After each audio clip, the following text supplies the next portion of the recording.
Hello, welcome. You are listening to episode 76 of the Nearly Men Video Games Podcast, coming to you live on Twitch from Scotland on Thursday, 26th of November, 2020. I am Colin Little, and joining me today is Paul Kaczynski. Hello. And Gary Hogg-Simmons. Hiya. Together, we are the Nearly Men. We have nothing to do with the video games industry. We don't make them, we don't sell them, we're not even particularly good at them. We are the Nearly Men, and at some point, you have probably kicked our asses online. What are you chortling at? What are you chortling at? I'm out. Just come back to me. It's probably gone.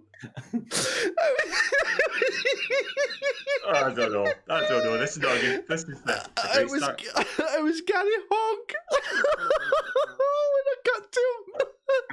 When I cut to him and say hello, he was still kind of grimacing at something he was doing. And it really cracked me up. Sorry. I'm sorry. Oh, if you're an audio listener, you need to go and search a video for that moment, because that was glorious. Someone clip it. Someone clip it. I'm just loving the fact that every week we were talking about Gario a couple of weeks back, and now it's me, Gario. Gario is becoming more and more Gario as the weeks go on.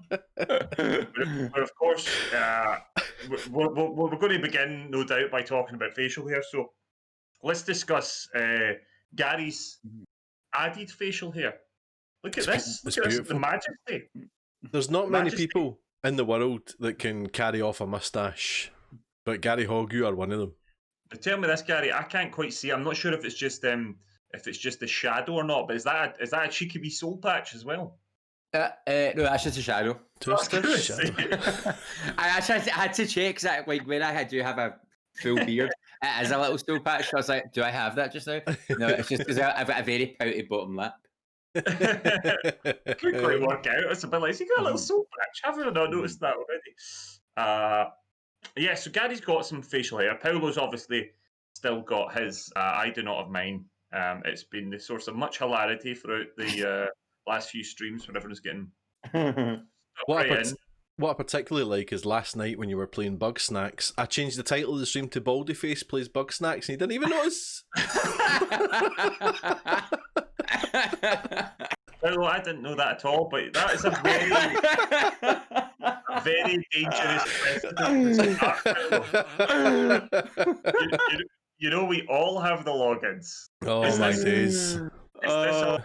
Is this a path you want to go down? I'm not bothered though, because I pay attention to what's going on. So you pay what? You pay attention. Attention. I pay attention. Stop it. Unbelievable. Anyway, who are we? Are we well, boys? Are you well? I'm still recovering from that introduction. Right. I'm not lying. Right. Yeah. Back with the bang. It's my first time presenting for a while, and I got very self-conscious. I saw you. I was like, what have I said wrong? Oh, no. Oh, no. I said something wrong. No, but your introduction was delightful. It was, and I'm professional. If you do something wrong, I will not bring it up. I will skim right over it like I do every single podcast. Change the name of the stream. Haven't you told that story and then said you're professional?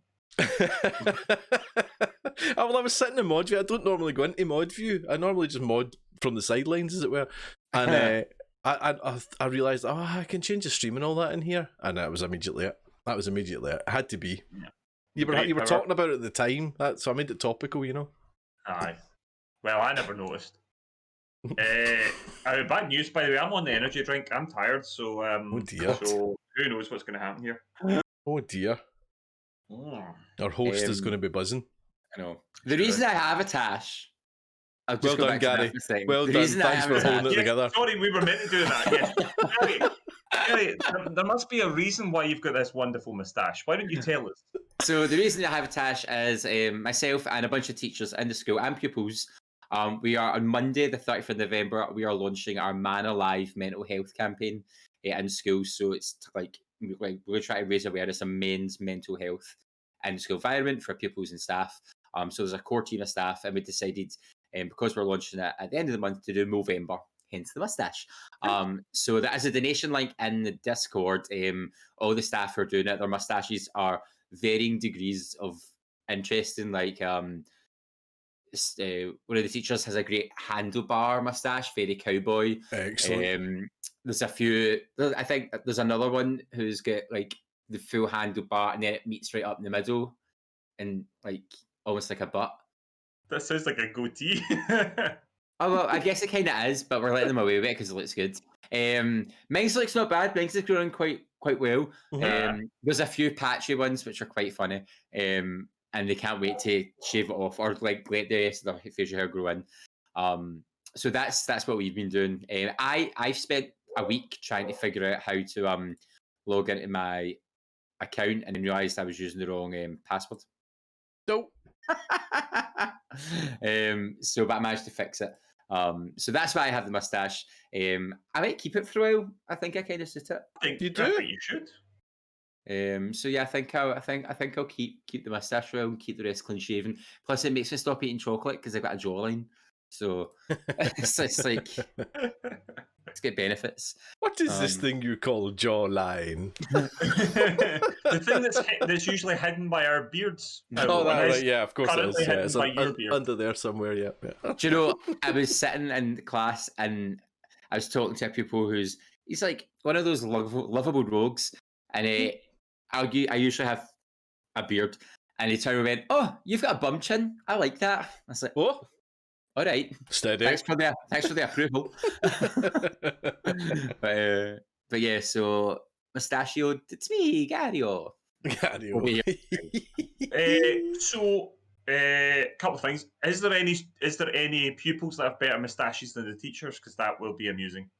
Not this year, but last year, the year before, there was a boy who had like a Viking beard. I was like, excuse me? It's like, this bum fuzz face is taking 7 years to grow, and you are barely a day past 16, and he had like this immense Viking beard. I was like, I feel bullied. It's like, whatever. I feel oppressed. But for our launch on Monday as well, we've bought, I like a stick-on mustache. So we've bought a bunch of mustaches for anyone who's facially hair challenged to participate in the launch day. So that'll be fun as well. So Leave no one behind. exactly. Yes, we can all celebrate the mustache. The link to donate to Gary's Movember page is going to be in the Nearly Men Discord now. Yep. I know a lot of the folk that watch the streams, a lot of our Twitch community are very used to the Discord now. A lot of them are there and very present. But all you podcast listeners out there who might not have ventured into the world of Discord yet, don't be afraid. It's very straightforward. It's a fun little forum essentially for the Nearly Men community. It's free to join. You can come in and get involved in the chat, especially if you're looking for people to talk to, if you're looking for people to play games with. There's a fun and vibrant community in there, and you can join for free. So we will put out a link in the we've obviously got the Discord. We've got it here in the chat. Don't put a link to the Discord in the Discord. That's not going to work, mate. That's not going to work. I wonder if we could maybe put it in the show notes of the next episode, Paolo. Will we do that? Sure thing, put it in the show notes. So all you podcast listeners here, don't be left behind. We'd love to see you in the Discord. 100%. That would be fun.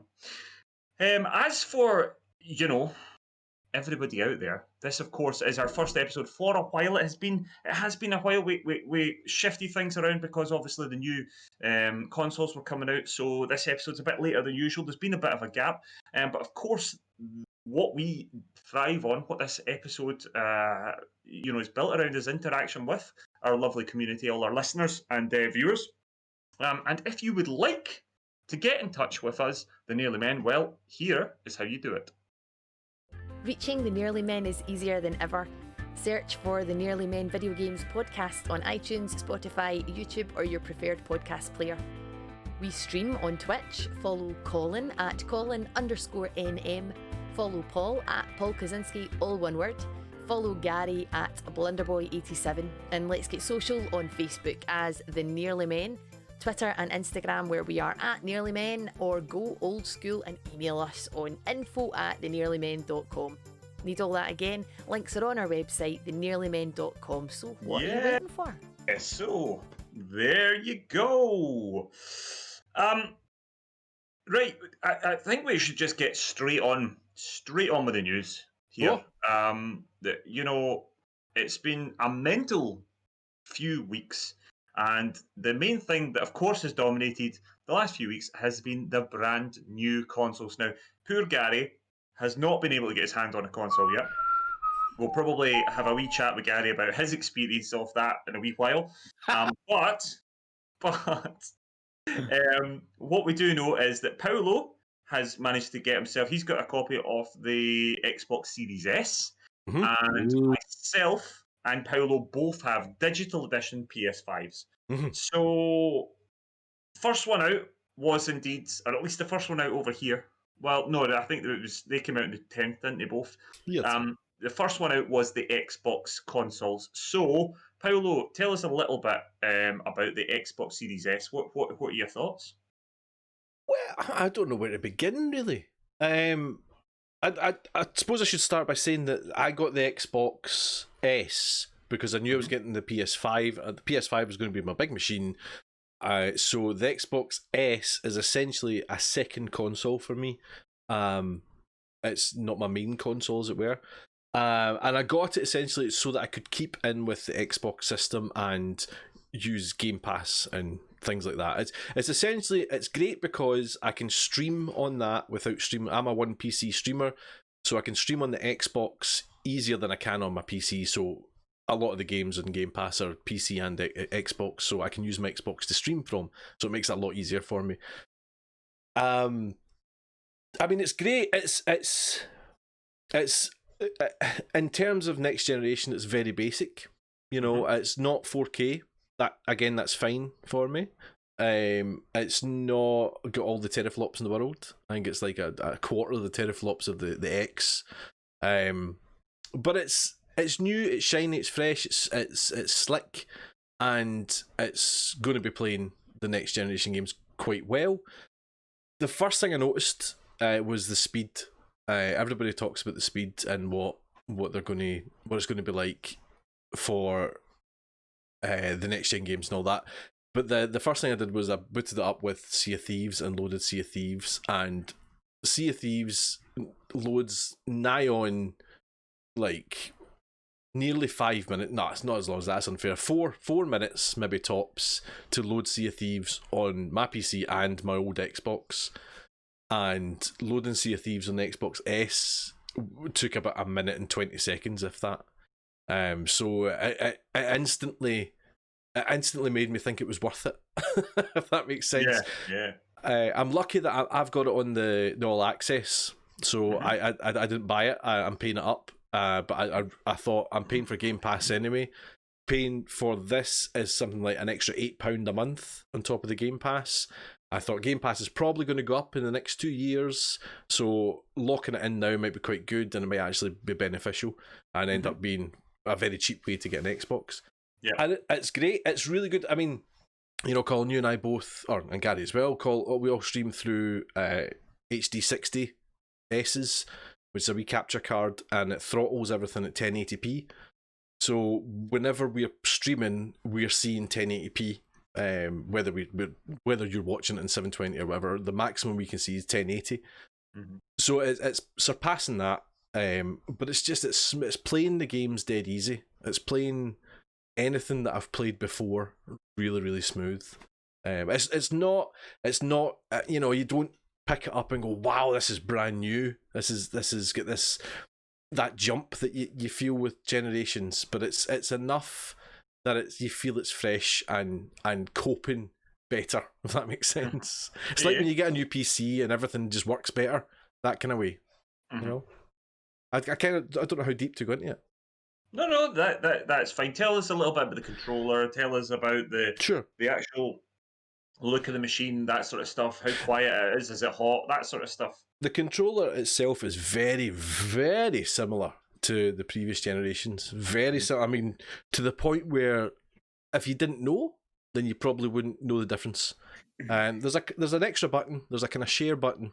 They've taken that on board, which is great. And you share there. You can share instantly screenshots and video captures, and that saves to your account. So it means when you do it, when you save a video, it instantly goes to your account, which also means on the app on your phone, you can access those captures immediately. So if I wanted to WhatsApp someone a video clip that I've just captured, it's really, really easy because it's a capture there, then it's suddenly on my phone within 30 seconds or whatever, and then I can just share that through WhatsApp. So it's a lot easier that way. Other than that, I mean, it's a wee bit heavier. So it's a wee bit more robust feeling. It's got grips in the back. The controller, yeah. The controller, yeah. So it's got a textured back, so it feels a wee bit grippier. But other than that, it's very, very similar to the old one. And yes, it does still take 2 batteries. Yep. For you, Colin. I'm over it. The box itself is tiny compared to anything. It's about. I'm looking at it now. It's about. I've got a launch Xbox One, and it's maybe at least half the volume of it. Yeah, it's like a. Gosh, I'm trying to see if there's anything that's comparable to it. The size wise, it kind of looks to me like it's the size of a ream of A4 paper. Is that about right? It's smaller than that. It's not far off. God. It's maybe a tiny touch thicker than it, a tiny touch, but it's not as wide. It's probably the same height, but it's not as wide. It's not as deep, if you know what I mean. It's like A3.5. No, A5. A5. That's the way it goes. There's no power brick. There's no power brick, no, it's just a cable straight to a plug, which is brand new, shiny new for Xbox. I don't know about the Series X, that could be a completely different kettle of fish. Obviously, that needs a lot more power. I think the Series X also doesn't have a power brick anymore. If Evil Monkey was here, he'd be able to tell us he's got one, but I don't think there is a power brick on the Xbox Series X, which is finally. I know. It's very nice. It's very quiet. It's very well ventilated. I've got it upright at the moment. With this, I'm considering putting it flat. It looks like it might be a bit better flat air-wise, but it's got a vent on either side and at the bottom as well. So I mean, it's nice. It's white, which is I quite like white. But yeah, I mean, as I say, that it's not got that. It's not a wow when you first put it in because it's exactly the same UI that the Xbox One has, and it's same controller feel. So you don't, unless you're thinking about it, you don't think you're playing a new fresh thing, And but it's nice. There was quite a lot made about the size of the hard drive. What's your feelings on that so far? How are you quite full? I know you've got Sea of Thieves on it. What other stuff have you got? Do you know, I'm only about 15% full, I think. Oh, really? You obviously don't have too much on it then. No, I don't have too much on it, but I'm not the best person to ask because it's the same size as the hard drive I've got in my Xbox One. So I'm no going down the way, if you know what I mean. Okay. It's maybe a wee bit smaller, to be fair. It's maybe a bigger operating system, but or a bit, more of a buffer. I mean, one thing to remember is it's not going to have 4K textures and things like that. The Xbox Series S versions aren't going to have 4K textures, so that's already 10 gigs worth of data that it doesn't need on its patches that normally games will have. But the Series X or the One X have, I suppose. Yeah, but no, it's a nice machine. It's for a couple of $100, it is brilliant. It's a really good way to be playing next gen games. If you're no bothered about the 4K quality of it all, then go for it. You know what I mean? If you must have that 4K full quality, then obviously it's not going to do the job for you. But if you're just wanting a box to play current games on, it's really good. It's an interesting one because I've seen online that actually there doesn't seem to be a massive demand for the Series S. I think everyone thought there was going to be a huge The Series X is doing well. Obviously, we know the PS5's got a lot of demand, but apparently numbers don't seem to be huge on the Series S at the moment. That does surprise me. I thought there'd be a lot more double dippers with the Series S. People that are getting PS5 might pick up the Xbox S I mean, as well. don't get me wrong, that might still happen. True. The chances are that will possibly still happen. I mean, I mean, if I was ever going to get an X an Xbox, it would be this. I think for somebody like yourself, somebody like myself, it's perfect for on the streaming side of things, Yeah, and keeping your toe in the Xbox ecosystem, especially rather than being single PC streamer. But maybe for kids and stuff. But it's this split thing with Xbox. I'm never quite sure exactly who these consoles are for. I suppose you're trying to cater for as many people as possible. I think it comes back to what I've been saying for a number of months is I don't think Xbox are particularly wanting you to buy their box. They just want you in the ecosystem, and they're giving people options of how to play. But there's talk of an app for your smart TV coming out, and you'll be able to play Xbox games on your TV. They're not, which is all pretty good. But again, we're going over old ground. But why make the boxes? Why make the boxes? I think it's just giving people that choice. It's giving people that choice, and it's just yeah, it is literally that. I think it's choice and it's price point. So it's just a very expensive sort of. I don't know. I'm not talking about the Xbox Series S, is it? But designing it and manufacturing it and all that's quite expensive to go. We don't really care if it sells. I mean, when I say I don't care, I mean obviously they want to get their money back, but I think that they're wanting you in their system basically, and they want you on Game Pass, and that's where they're going to make their money. And these boxes are just ways to get you in there, and these apps and all that jazz. Absolutely. Gary, what? So obviously you've not been able to get a pre-order yet. It's been a bit of a nightmare. What are your sort of from the outside looking in as it is? What's your thoughts of the Xbox stuff been so far? Do you know I've not really saw anybody talk about the Xbox Series X or S. Even Paul, Paul's got one, and I think we've like to know how is it, and he's went, that's all right. It's faster. Yeah. This is faster, and I'm like, right, cool. Yeah. Which is but that kind of sums up Xbox for me from last season. Well, what are we calling it? Generation. Thank you. I was like, not the word I need. Like, I loved my Xbox 360. Like, I had so many games that I had it forever. And then when I got the Xbox One, I played 2 games in it. I played 3 games in it. I finished 2 of them. One of them, I got halfway through. I don't think I got halfway through, and then I was like, I'm bored. And it just gathered dust. And I was got rid like, of your one quite quickly, didn't you? Like, yeah, after like 6-7 months, because it was just sitting there annoying me, looking at me, being like, look, I'm glossy and getting dusty. So, like, part of me was like, over that giant power brick. Yeah, part of me was like, would I get an Xbox Series S or X? And I was like, no, because again, none of their core games, none of their exclusives excite me or make me go, ooh. That's because they've got no exclusives, with exception of Sea of Thieves.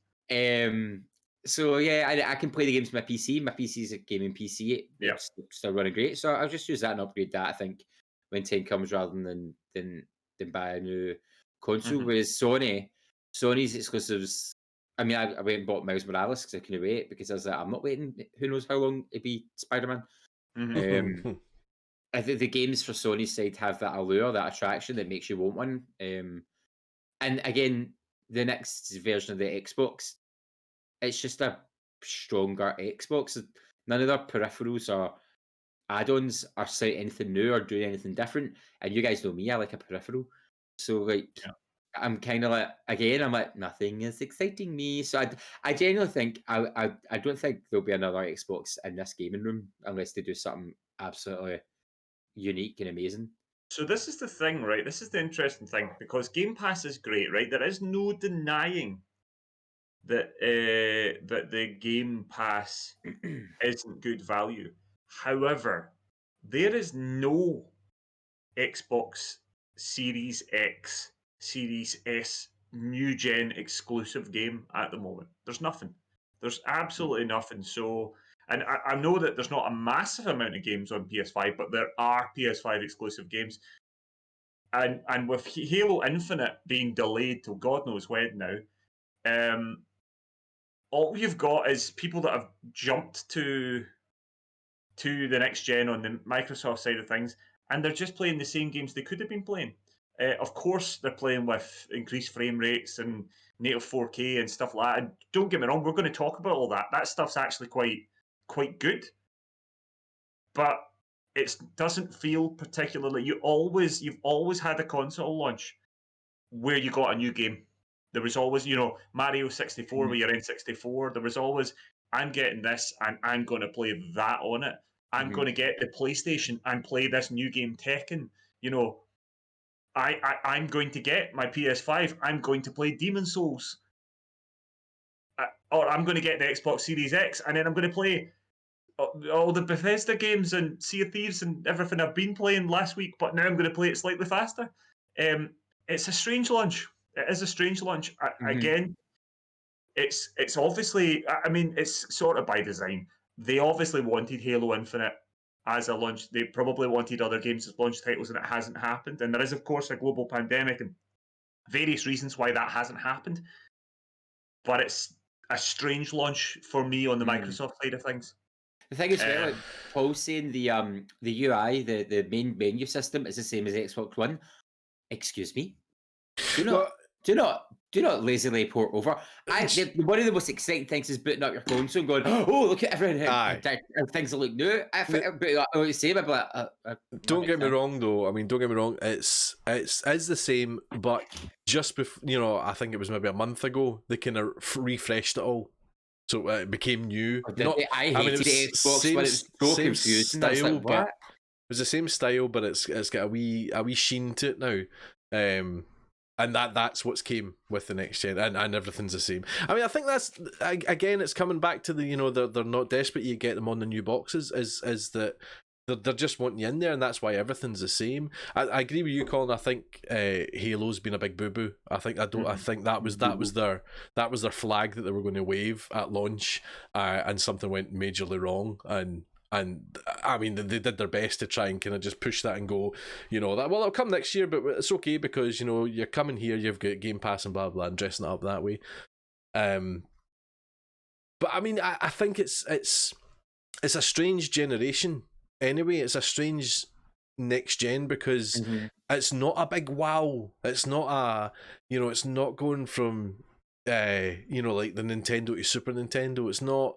There's nothing that's amazingly wow yet, and that'll come. But it's just a gradual increase, as we've said many a time. It's it's not a big graphical jump, so it's not obvious to the non-gamer. Non-gamers between generations would go, oh yeah, that's a big jump. Yeah, that's a lot different. Whereas this is very subtle. It's very ray tracing. It's all about lighting and all that kind of stuff. So it's a creep more than anything. Somebody in my stream the other day said it was more like a jump from the PS4 to the PS4 Pro, and I was a bit like, well, it's a bit better than that. I think that's unfair, but it's not a million miles off.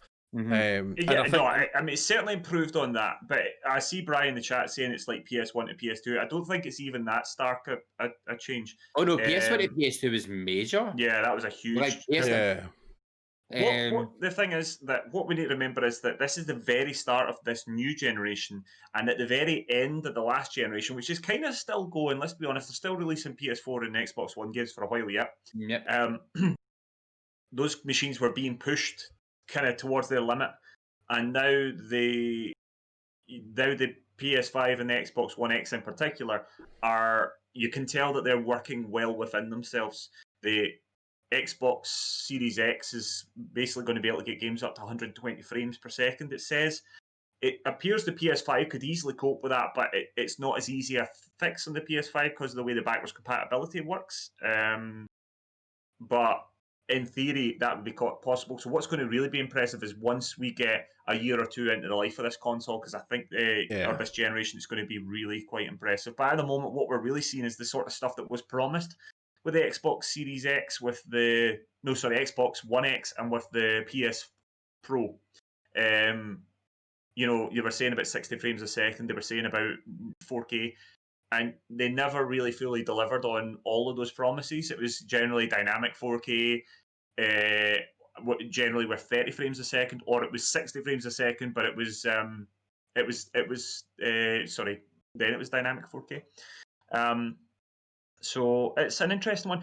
Can I just say, I just saw Sherry Bobbins asking a wee question there in the chat, and this is interesting. My poor brother-in-law has been, for want of a better word, shafted by the PS5 pre-order nonsense.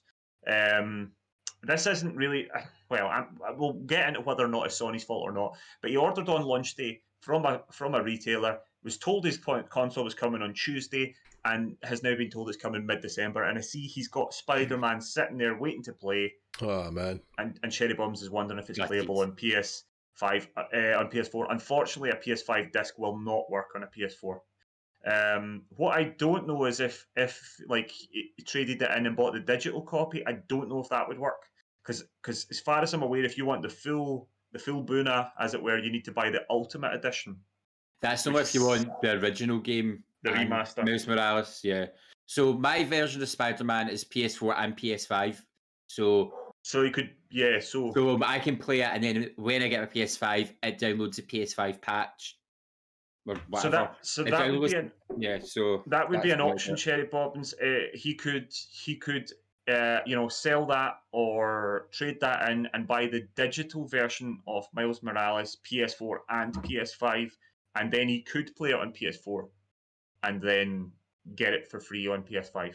It's interesting because all the big games just now. So I mean, Sony, they've got their big sale on. So being the person who can't say no, I bought Watch Dogs Legion because it was down to $38.99 for $59.99, and it's the PS4, PS5 edition. So I'm like, well, even if I buy it now, I don't start it until I get a PS5. I know I'm going to get that upscaled version. It's the same with Assassin's Creed Valhalla. Yeah, I've got that. Yeah. Something else that came out. It's like you see it says PS4 and PS5 version. Like it tells you that it is FIFA's like that. FIFA's like that. Yeah. So let's go on to it. Paolo, you and I both have PS5s. I got mine, and I've got Assassin's Creed Valhalla, which is a PS4 game and a PS5 game. And I've also got Demon's Souls, which is a PS5 launch title exclusive. And I have to tell you, I love this console. I absolutely love this console. It's glorious. I know there's a lot being made about the size of it. We were talking off air about this, and I don't think it's that big. It's clearly big. When you take it out of the box, when the box arrives and all that, it's huge, right? When you take it out of the box, it's much bigger than the PS4 Pro, and that was a decent-ish sized machine. However, I have mine on its side. I took away a lot of the kind of clutter that was on the unit where the PS4 was, and now the PS5's there. And I actually don't think it looks that big, but it might just be because of its positioning and all that sort of stuff. It is whisper quiet, like so quiet. I actually get up. I've been up quite close to it before, and I can't even really hear a hum. I can't really hear much coming from it at all. I love the design on it. I think it looks gorgeous. I know that some people really hate the look of it. I really do think it looks gorgeous. That's Sherry Bobbins giving me grief for referring to treasured keepsakes as clutter. And yeah, I just really like it. But Paolo, there is one thing in particular that is very, very next gen, and it is of course the wonder that is the DualSense.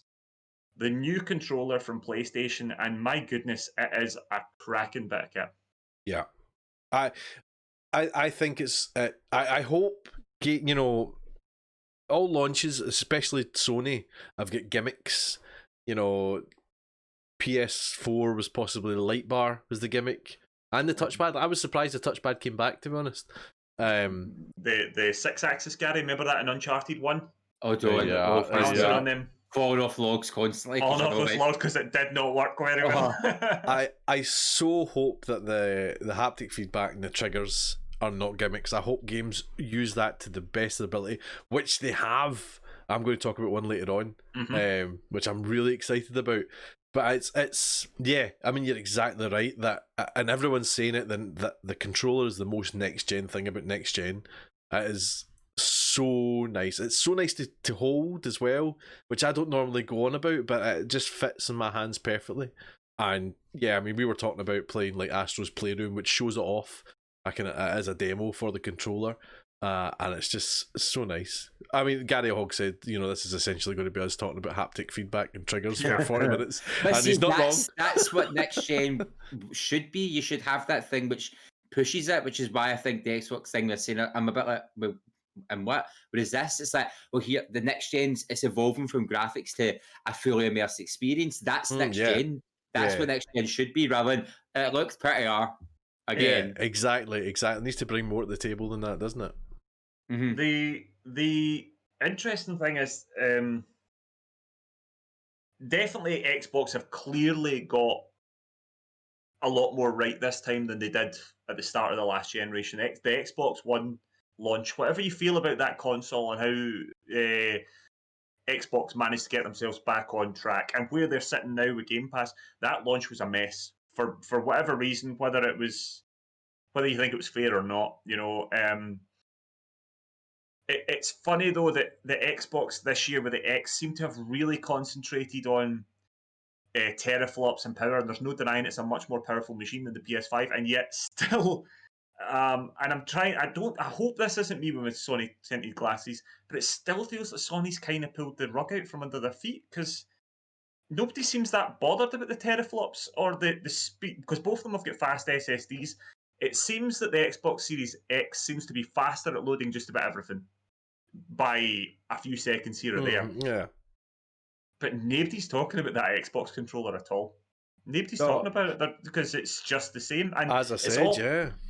It's kind of like Xbox have been kind of resting in the laurels because the Xbox controller, I've never been mad keen on it, but it's generally perceived as the better controller over the last few generations.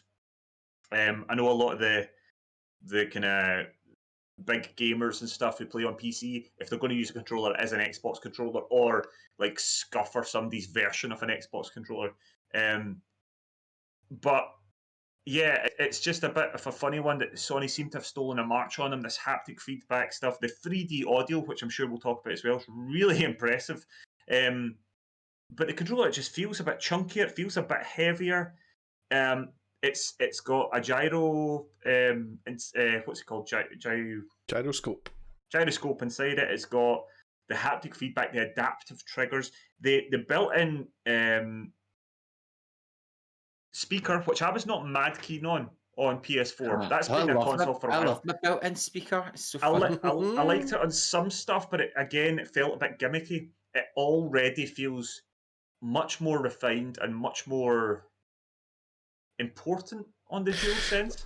Well, do you know what's interesting? That's a slight aside, but when capturing one of your games, it was Demon Souls. When I'm capturing Demon Souls for later on, it's just a screen capture I used, so I had you playing in the background, and I was like, his sound seems really weird. It's as if his sound's off, but it's because the sound was coming through your speaker, like your sword was coming through your wee speaker, and your game was muted, so it was like all the kind of sword and shield stuff was coming through the wee speaker, and I thought, oh, that sounds great. It sounds really impressive, and it's so you're wandering around right in Demon Souls, and you like say there's like rubble, like a bit of wood. Right, I've tried to explain this before. A bit of wood on the ground, and it doesn't always happen, but from time to time, and your character will sort of trip over it and kick that thing. You'll feel a little dunt of haptic feedback, but you'll also hear this this piece of wood like kind of like clatter about on the ground, and you hear that through your controller. It's astonishingly immersive. Yeah. It's also the way that the haptic feedback works, right? And this is so much. It's very hard to explain because it's not as simple as, oh, if you do something like if there's a big explosion, you get a big vibrate, a big sort of rumble, and if there's like a little explosion, it's a little rumble. It's not like that. It's the way it moves. You feel like arrows swish past you. You can feel the difference in Demon Souls when you're slicing into the flesh of something compared to when you hit your sword against a stone. And of course, you're watching the screen, so you know that, but you're also feeling it. It's really interesting. It goes back to what Gary was saying. It's about immersion, and that just all adds to the sound of something. The sound design of something helps your eyes experience it. Do you know what I mean? Yeah. And again, that's going through your hands. It's just another way of getting you in, and that exactly that's what next gen should be. We should be there now. You know what I mean?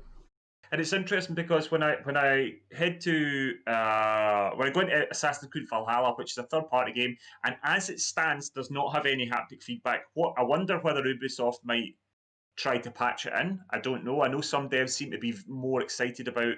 Well, I think all the devs are excited about it, but whether or not they're going to bother to add it into just one, See, that's the problem with Xbox not doing it. As you've now got one system that's using it and one that's not. So is it worth the development time to do it? Because only half your players are going to be experiencing it. The interesting thing is, it does seem as though devs seem quite keen on doing it. Well, exactly. Devs seem quite keen on it, but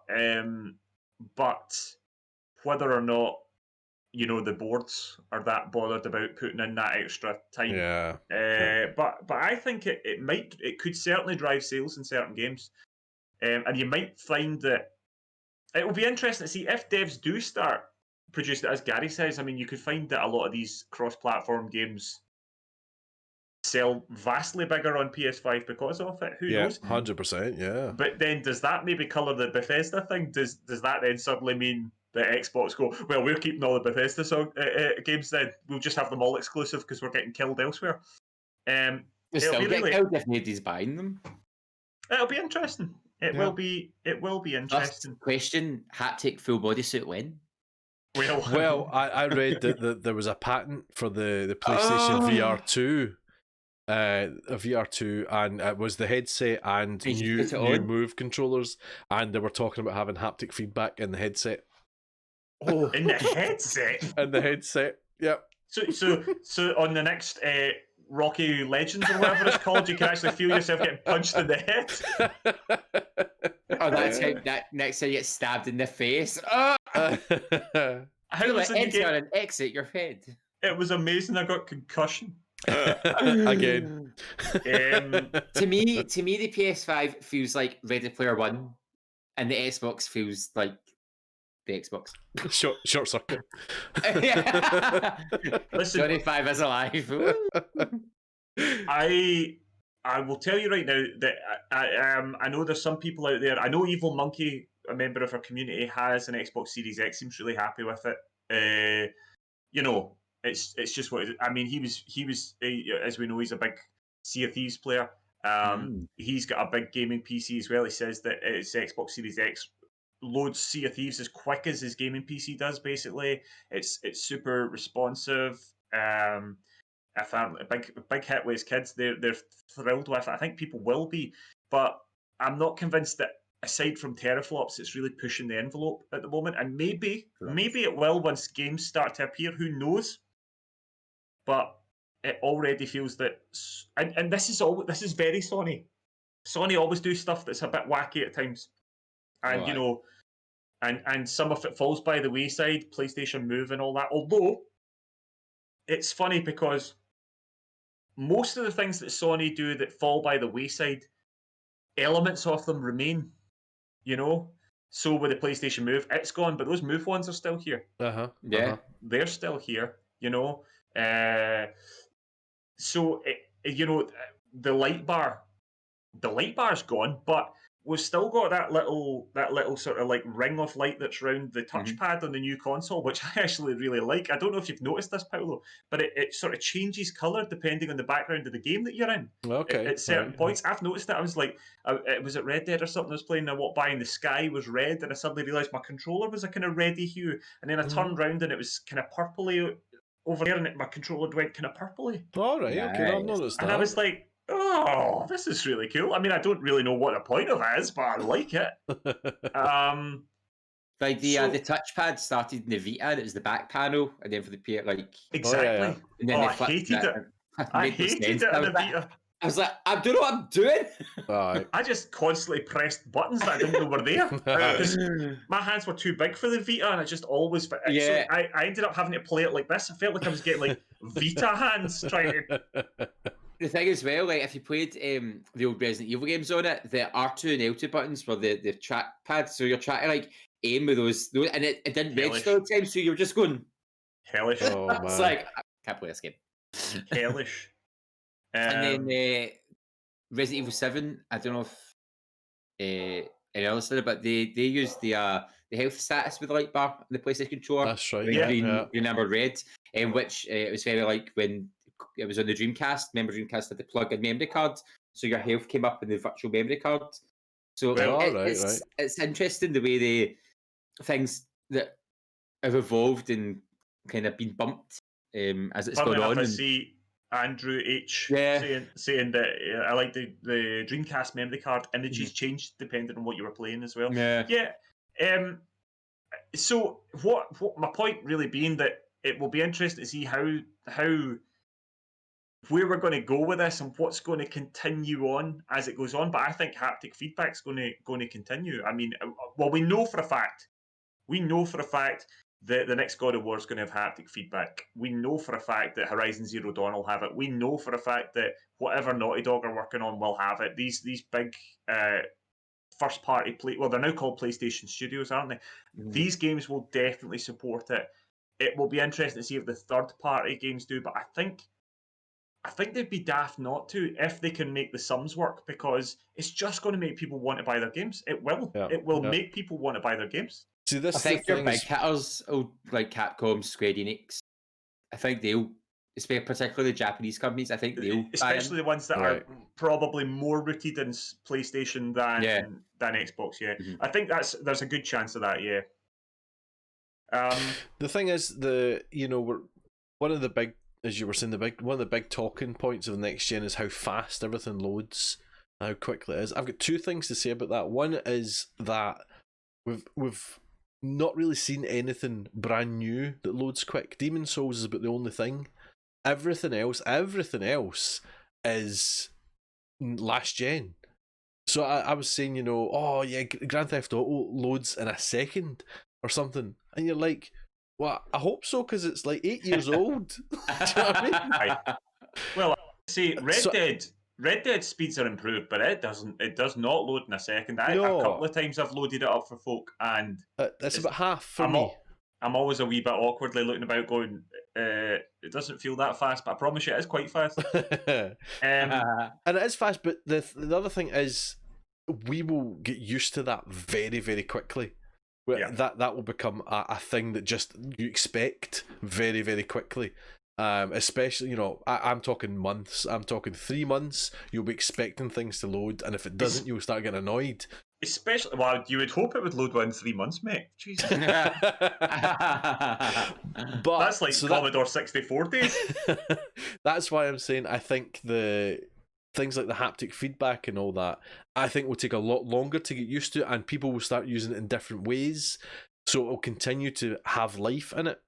Do you know what I mean? So that's why I think Gary's right, and that's next gen. The faster loading times isn't. That's just progress. Yeah. Whereas this is a jump with the controller. Well, yeah, that's the difference between progress and innovation.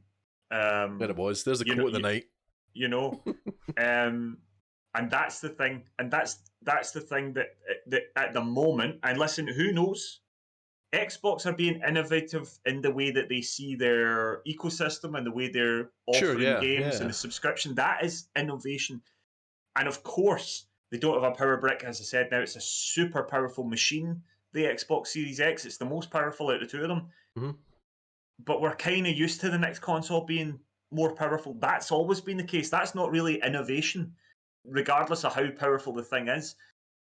They've been innovative in the kind of way they're wanting to give us games or sell us games, which is fine. But the true, as much as we're moving more digital, and we might be moving towards a subscription-based thing in the business side of things, in the actual hardware department at the moment, the innovation seems to be on Sony's side with what they're doing. Who knows what Xbox might have up their sleeve? I guarantee you they're probably already working hard on a new Xbox Elite controller at some point that will come out that'll have some form of haptic feedback on it. Surely. But it kind of feels like they're playing catch up. As always, they always are though. It's I made you two kids in class. It's like, so what did you do? And one kid's like, oh, I developed this new control pad with haptic feedback. And what did you do? I got rid of my power brick. Just going to call and state that. I was like, that well done. But, science fair. But listen, this is not. I mean, don't get me wrong. There's plenty of folk out there that are still trying to make this a big console war. The interesting thing is that at the moment, what appears to be is, even if we discard the Series S, which in itself, Paolo loves his wee Series S. It's brand new, yeah. I think if as I said, if I had all the money in the world, I'd probably get. Well, if I had all the money in the world, I'd probably get an X. But if I could afford it, I'd probably get an S. Just to have the kind of best of both worlds. But there's no denying that these are in particular two very good consoles, and I genuinely feel that if you were to get either one of them, you'd be pretty happy with it. If you decide if you've had your money, your mindset on an Xbox Series X, and you get one, I'm sure you'll be delighted with it. Likewise with PS5, but yeah, I just think, and it's I'm probably coloured by the fact that I've got one sitting right there. But I'm more excited about what is to come with PlayStation than I am with Xbox. But again, that's probably because I've got Game Pass on my PC, so I won't necessarily feel like I'm missing out. Your toes dipped in there, yeah. I think you're bang on there, mate. I think that's pretty much it. I think you kind of skirted over it there, but I don't think it is a console war. I don't think Xbox are trying to compete with Sony anymore. I think they're doing a different thing. And I don't really feel that Sony seemed that bothered either.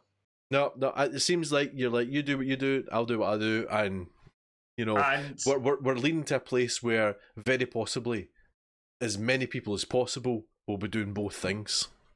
Now we've addressed this already, but let's go into it anyway, because this is an interesting thing as well.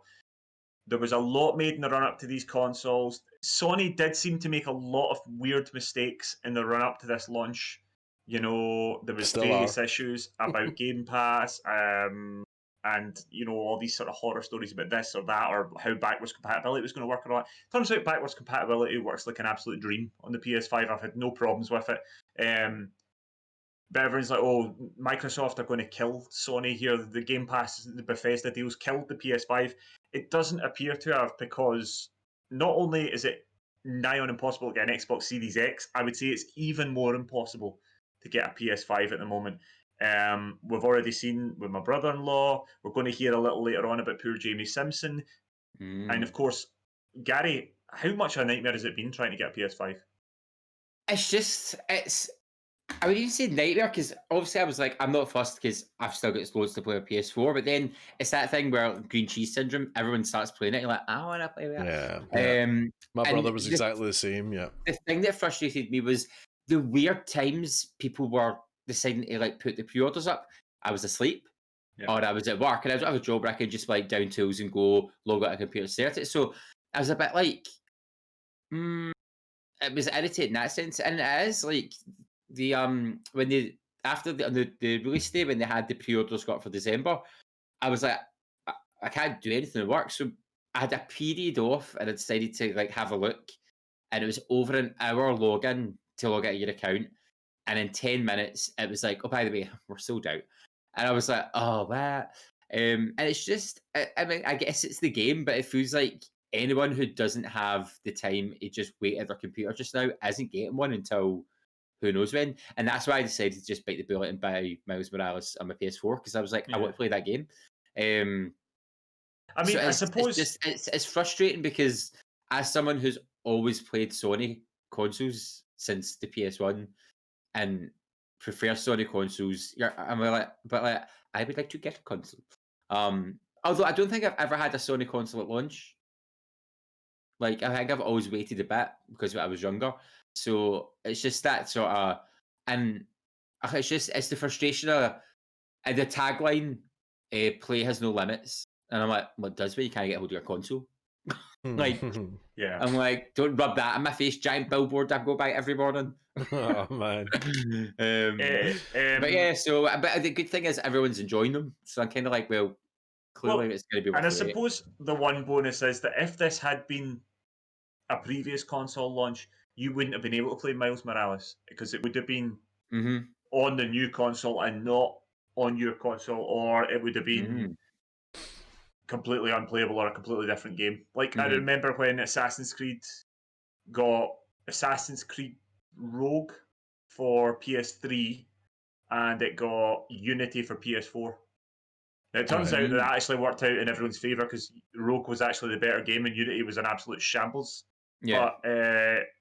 But you know, the difference is that the majority of these games are, as I said, the only one, as far as I'm aware, that really is exclusive. Obviously, it's Astro's Playroom, but it's not a tech demo. It is a tech demo, but it's also a game. There's more to it than that. Yeah. And then obviously Demon's Souls. And I think that's about it. That's pure PS. And then obviously Spider-Man remastered, but that's a different thing. But yeah, and Brian, I already said that yeah, it is just as hard to get the Series X in particular. I mean, I don't know. I don't know if this is Sony's fault. I don't know if this is Microsoft's fault. I don't know if this is retailers' fault. I don't know if this is just the danger of trying to launch a console in a pandemic. What we do know is there's been a lot of horror stories about people's PS5s being cancelled or boxes of cat food arriving from Amazon instead of them. The worst story of the lot is up to 3,500 PS5s were bought by a group of scalpers. Apparently, I was reading this earlier on. I considered putting it in as a news story, decided against it because it named the particular Discord group that managed to use bots to get 3,000 PlayStations. You had to pay around £40 a month subscription to be part of this Discord group. I think it went from £40 to £250 a month to be part of this group. And these people were buying up these consoles and then selling them at a profit, which is horrific. It's horrific. But this is the same thing that was happening with this. This has been happening with console tickets. This has been happening for ages. Do you know what even happens with limited edition Disney dolls? I know it's mental. Gary's knee deep in it. So, he's got a £300 subscription already. Gary has a subscription to those channels. So, folks out there, and I know it's very easy for me to say this when I've got, as I said, when I've got the PS5 sitting here, but please just try to last it out. Don't buy from scalpers. Do not do it.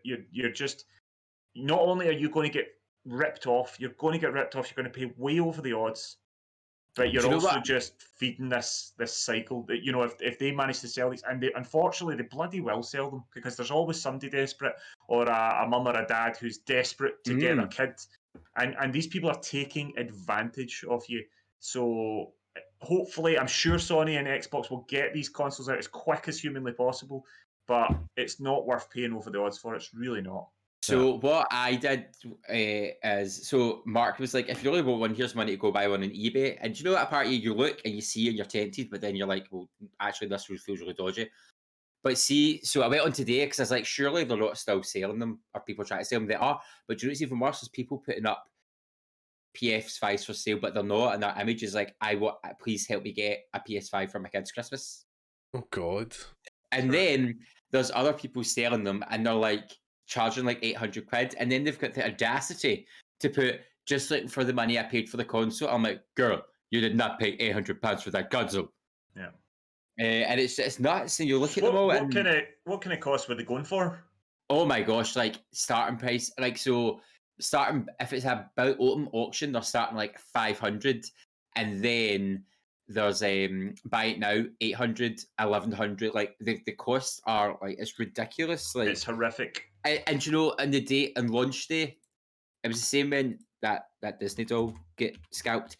Me and Diet Punk went on to look, and the Disney doll cost like 100 quid, and people were selling for 300 quid a piece. And it's the same with like, it's just nuts. So Yeah, it's crazy, man.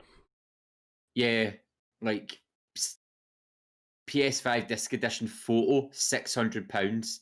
It's a photo, Yeah, yeah. and they're hoping people fall for it and buy it. Terrific. It's nuts. Like when you look, it's horrendous. Although if you go on Facebook and put in PS5, it's funny. People have put like their black router with 2 white plates next to it, like obviously joke posts. I kind of laughed at that. But the eBay stuff is it makes me sick and really angry because you just know somebody's somebody's going going to to log on, go, oh my yeah. gosh, a PS5 for that much, buy it, and then if they're not savvy enough, they're just going to. And it's going to be some poor money. person who's desperate, Yeah. or as I said, a mum or a dad or a granny who's just desperate to get this present for a kid to make their Christmas or their birthday or whatever, and they're getting taken advantage of. Mhm. It's horrific. Yeah. And I genuinely hope people like eBay and that should be stamping down on this stuff. They should not be allowing things to go dramatically over their RRP. They just shouldn't. Yeah. They shouldn't. But part of you also like, I know you can't tell somebody not to do something they've purchased, but I don't know. It sucks when you just hear people buying things they don't want to sell and make a profit, and you're like, well, that's just rude. Yeah. It's just selfish, though. I mean, you're it's such horrible people. yeah. It's horrific. Anyway, right, we need to move on a bit. We could talk all night about this stuff, but All night. Paolo, I believe that you have a wee treat for us. You have some little morsels. Some little morsels. Some little morsels. I've known Cozy's comes in ages. I will fly through them because that was a good talk we had about that. And you don't need to know much about these, right? But FIFA have got into trouble. So EA Sports have got into trouble. Zlatan Ibrahimovic, the AC Milan player, is he Swedish? He's Swedish, isn't he? He's Swedish, yes. Basically tweeted the other day, by the way, my likeness is in FIFA, and who gave them permission to do that? And he pointed the finger essentially at this group, FIFA Pro, I think they're called, which I think is a union for football players, to which EA Sports kind of link in with, and they kind of do deals with them and all that jazz. But Ibrahimovic was saying, I'm not a member of FIFA Pro, to my knowledge. I don't know if I am. I don't know who put me in it, kind of thing. So I think he hashtagged it something like start the investigation or something like that. To which immediately Gareth Bale, who I hate Gareth Bale, but he jumped on the bandwagon immediately and went, that's a good point, by the way. Let's look into it. So immediately Ibrahimovic's agent was onto it and pestered EA Sports, and EA Sports were going, look, listen, we've been doing these deals for years. We've even, you've got a special deal because you're part of AC Milan. We've got a special deal with AC Milan because the way FIFA works is the EA Sports buy the license. So they in England, they buy the Premiership. They deal with them. They buy the Premiership license, and that gives them that. But with the Italian teams, they have to get them individually. So that's why there's like Roma's not in it this year, I don't think. So they've said, well, we've done a deal with AC Milan. So you're part of that. To which their agent have immediately back to them went, no, he's not to my knowledge. And I've been trying to get this out of you for 10 years and you keep ignoring me and blah blah blah. So FIFA could be in trouble. EA Sports could be in big trouble. If this kicks off, that's going to be a lot of people going to be claiming damages. No longer part of the game could be removed. Although, do you think there's like a small print somewhere which is where, because you play in our football games, we can sell off your likeness? Now, like the really, really small print. I just don't know. I dare say that's all backed in the Premier League deal or something, probably. I suppose it depends on how tight they do it, but if you've got somebody like Zlatan who comes out, because I mean he is a superstar, and you know, for all the talent he has, his ego's like 14 million times even bigger. Yeah. I mean, you imagine if Cristiano Ronaldo comes out next, or Messi or somebody comes out next and joins in with, there could be a massive revolt, and it could literally be the end of, after all these years of games getting more and more, because you can imagine how expensive it, or else you're going to, I kid you not, the other option is you're going to end up paying £150 a year to play FIFA with all the likenesses. Well, that's the thing. It could end up being like, if you want Ibrahimovic in your game, then you're going to need to pay £10 to have Ibrahimovic, things like that. I think FIFA are saying that, you know, we pay 600 million to FIFA Pro every year for this kind of thing, and I think that should be then divvied out. But I don't know. We don't know the ins and outs of it. But well, I would like them to actually put a bit of attention into the Motherwell squad in future, then, because they, you know, for all the amount of time that they spend making you know, Zlatan Ibrahimovic looks like him, or Cristiano Ronaldo.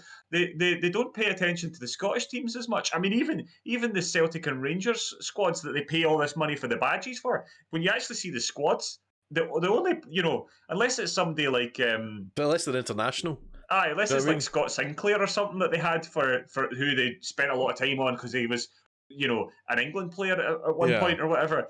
Then even they don't look that much like. So, you know, it'll be interesting to see. But maybe that's the thing. Maybe you buy an individual pack to make your team look the way you want. Oh no, surely not. I couldn't go down that route. I mean, is he? I love it. I know, exactly. So we'll see. Microtransactions. I think they're potentially in a bit of bother. If this really gets traction, I think they'll be in a bit of bother, but we'll see.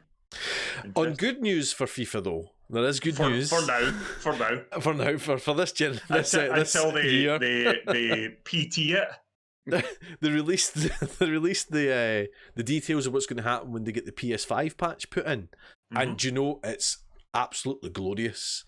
It's really nice. There's loads and loads of stuff, and I've just kind of picked out a few things. You're going to get a new camera angle is one of the things, which is going to make it look more like a kind of TV presentation. I don't know how that'll be, because I thought it already had that in it, but still, there you go.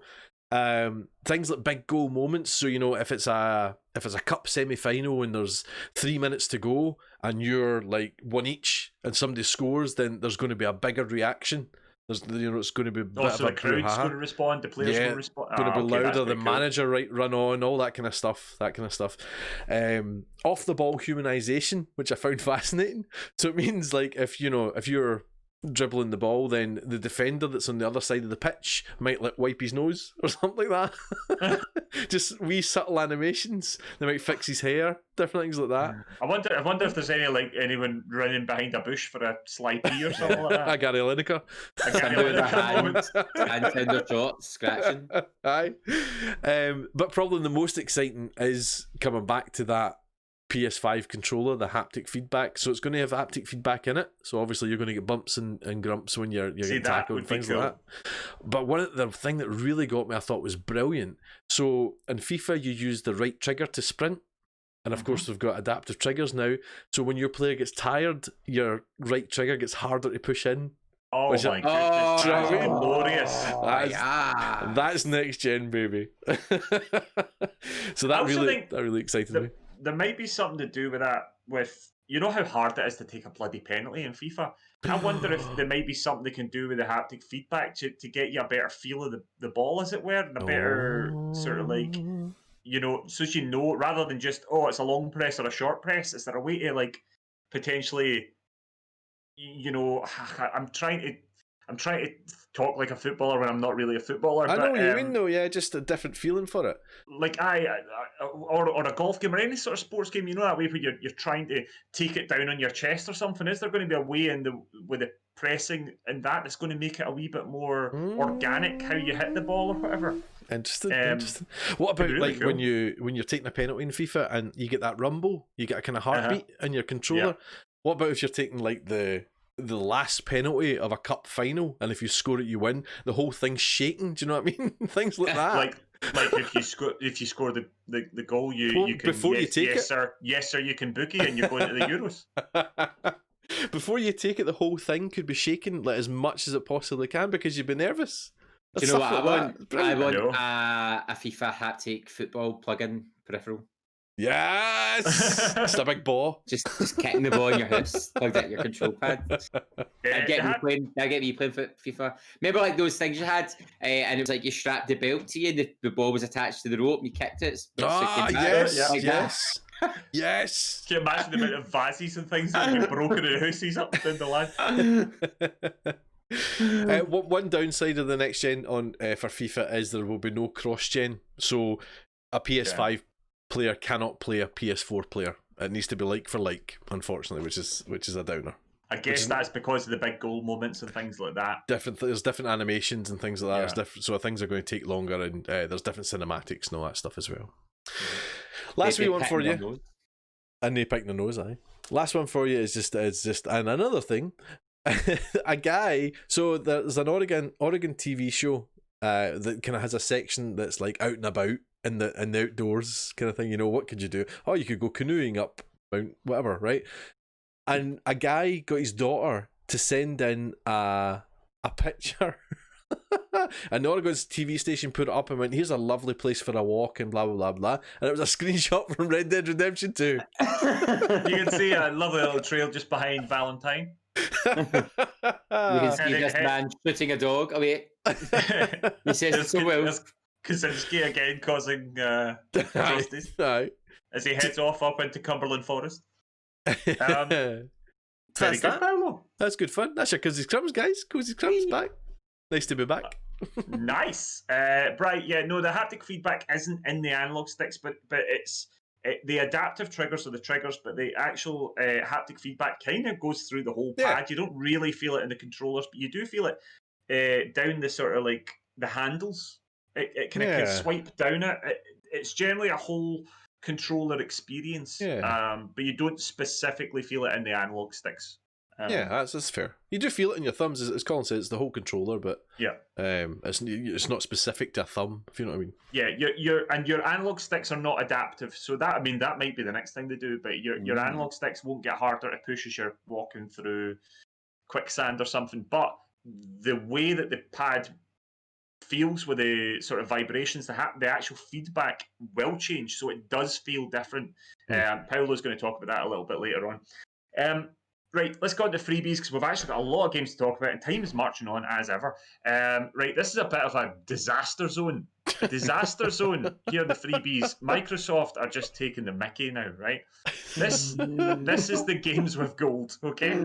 The games with gold. So from the 1st of November to the 30th of November, so you've not got long left, few days left, you can get Aragami Shadow Edition, stealth game. That's available essentially now on all Xbox systems. From the 16th of November to the 30th, so again, not long left, you've got Lego Indiana Jones. And then, for some bizarre reason, you've got from the 16th of November to the 15th of December, you've got Swim Sanity. That's a shooter. Again, these are on all Xbox systems, basically. Whatever Xbox you've got, you should be able to play these. A number of them will also potentially be on Game Pass as well. No, these are games with gold, sorry.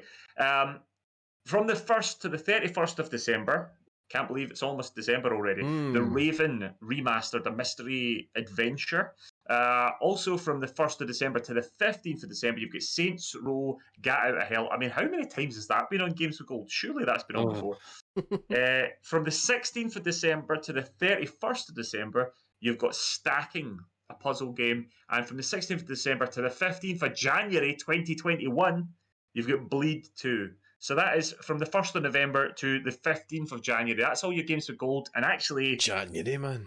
They're rubbish. I mean, thank God Game Pass is good, because they're guff. Oh my God. I don't know, I think Bleed 2 sounds interesting. Bloody hell. Just you. Don't you sit on the fence there, Colin. You tell us exactly what you think. Yeah. Moving on to PS Plus. So again, you've got a little tiny bit of time left with the PS Plus games. Off the top of my head, it's Shadow of War, Mordor Shadow of War, and Hollow Knight. Get those. And on PS5, there's Bug Snacks, which I'll talk a little bit about later on. I played some of that. From December, our PS Plus games for December are on PS4. You're getting Rocket Arena and Just Cause 4. Remember, these will also be available backwards compatible on PS5, and for PS5, you are getting a brand new shiny game, and I'm well excited about this. I didn't even know it was coming. I watched the trailer of it today, and oh my goodness, move over, Fall Guys. We've got something much more fun coming. Worms Rumble. Oh my goodness, massive sort of multiplayer party game rumble of Worms, where you play an individual worm. You're going to use all your favorite Worms games or Worms weapons. You're bouncing about. It seems to be almost like Worms meets Fortnite meets kind of meets Fall Guys, I guess. It looks mental and it does look mental. I'm quite excited about it. So not a bad list, and it's good to see that straight away you're getting PS5 games. It does look as though Worms Rumble will also be playable on PS4 as well, so that's good. Happy days. Yeah, so that'll be a lot of fun. That will be a lot of fun. What's that, Bryce saying? Even if you don't own a PS5, you can go via your phone app so you can claim bug snacks. Is that so? There you go. That's I good. thought you had to have booted up a PS5. That's good to know. I was going to get blundered. I was going to tell him I'd log in on my machine for him. Oh, aye. Just got to download my stuff. Play some Watch Dogs Legion. I know your game. Yeah, of all the things I want to play, it's Watch Dogs Legion. You loved the first Watch Dogs, don't lie. Yes, I did, and I've since learned my way. I've never played another Watch Dogs since. Well, Watch Dogs 2 is meant to be gang, but this one looks good. Right, on the games. Paolo, you've got a nice shiny review for us. Well, do you know, I'm going to skirt across it, and we'll maybe do it properly another time in another way. But it's Fuser from Harmonix, basically. So Harmonix, if you know, did the Rock Band games. And I love the Rock Band games. I was quite keen on this game. I was interested in it, and then I saw Gary Whitta playing it, and I thought, do you know what? I'm going to see if we can get a code for that, and we did. DJ Kaczynski, indeed, Bri. It's good fun. So Rock Band is great, and I loved how the Harmonix guys described this game. They said with Rock Band that they loved it, but they were annoying that you were just playing songs. There was no creation in it. You were just doing the songs. So they came up with this, and it is essentially a DJ. You're a DJ. You get it's like 32 bars of a remix that loops, and you basically create a song. So it'll tell you things like, you know, drop a drum beat, or drop a bass line, drop a vocal line, kind of thing. It'll give you tasks to do like that, just like that. Okay, speaking to speak. Yeah. Drop this, drop that. Paolo's album drops later on this month. So bust out a sick remix. And you're essentially making a song, which is nice. It's good fun. It's good fun. So playing the campaign, you get specific things to do. So you've got a number of stages to do, and part of those stages you've got a number of events. So it's like times. So you've got a 2 o'clock slot, you've got a 4 o'clock slot, kind of thing. And during those sets, you're told to do specific things. So, like I say, you drop a vocal line or whatever. You drop a beat from Don't Fear the Reaper. You know, specifics like that. You'll get people asking you, can you play something from the year 2000? Stuff like that, right? So, have you got sweet son? Have you got Sweet Caroline? Can you do us the slosh, son? Get some slosh in there. I've lost my pal. Can you? Oh Jesus! Can you put a shout out for my? Tell her I'll go in the cloakroom. It's good fun. Do you know? It's really good fun. I think it'll be a lot more fun in freestyle mode, where you're not told what to do and you can do whatever you want. So you can you create a crate, basically, which is a number of songs that you can use certain bits from, and each song's got 4 parts to it. So like the drum, the bass, the melody, and the vocal line, and you can mix and match as you go. It's really good, and there's a kind of versus mode. Bless you, Gary. I could see you sneezing away there. Well done. He used the mute button. You got the mute button there. Right? I'm muting everything. You still your attention. Oh, I thought the visual listeners will be going crazy. So I think the versus mode will be quite fun, and there's a collaborative, cooperative mode as well, which would be fun, which I've not done yet. The campaign's alright. It starts to get a wee bit annoying because it's just telling you what to do a lot of the time. You don't get much time to think about what you want to do. You can also play with instruments as well and add into it. It's good fun. It's going to be a lot better when you know each piece of music. So there's a lot of stuff I don't know on it.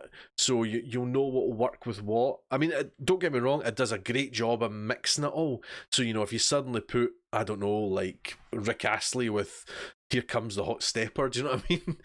and you think they'll not work together. It does a really good job of making them work. It puts them in the right key. It puts them at the right tempo. And more or less, it always kind of sounds all right.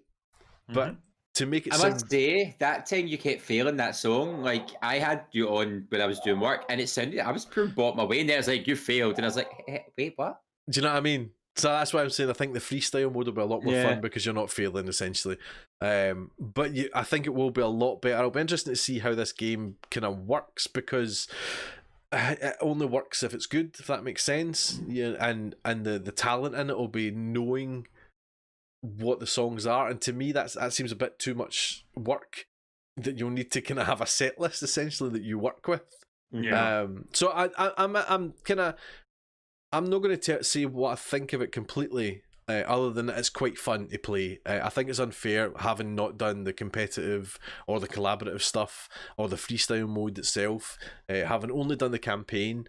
It's fun enough to play. Whether it's worth the $70 that it is, it's or something. a very expensive game, because I had to look when you're up, because I was like intrigued by it, and then I was like, I'm not that intrigued. So it gets costly, and you add songs to it as well that are coming out. And they're £2 a pop. It's expensive. Well, game. this is the whole Twitch sings thing, isn't it? This is the whole rights thing. This is. I think this is how this is going to go. This thing's go on. I think games with music and music games are going to get more and more expensive. And by the sound of things, so are potentially FIFA. As people get a bit more canny with rights. An interesting thing about this is, the more I've heard about that game, the less interested I am. I think this is going to be something like, like Dreams or something, where certain people are going to make incredible things on it. It's going to, if it speaks to people, I guarantee you, there's going to be people who are into being DJs and doing all that sort of stuff who are going to make astonishing remixes, and it's going to be amazing. It will be interesting to see how much of a everyday or a sort of casual fan base it really gets, or a player base. But yeah, I mean, it sounds interesting enough. It's fun enough. If you like music, you're going to be interested in it, and if you like creating music in an easy way, then you know it's quite good for that. Is it possible to share your music? Not that I've noticed yet. Okay. By all means, you could capture it. You know what I mean? But I don't think there's a... and then get a DMCA strike. I'm not sure if there's... Mind you, and now you say that, there might be a kind of way to do it from freestyle. You certainly can't do it on the campaign, but memories kind of sparking a wee bit when you've asked that, and I think there maybe is a way to kind of at least share sections, if not a full remix kind of thing. Because bear in mind, it is only 32 bars or whatever that gets repeated for each thing, so it can be quite limited. But in saying that, there's a whole host of songs, so you can mix it up and change it as much as you like. But yeah, I mean, I don't want to give it the full review, because I have only played half the game essentially. But it's promising and it's fun. I would like Captain Kaczynski to do a live DJ set mid-flight. Yes, now we're talking. Split screen.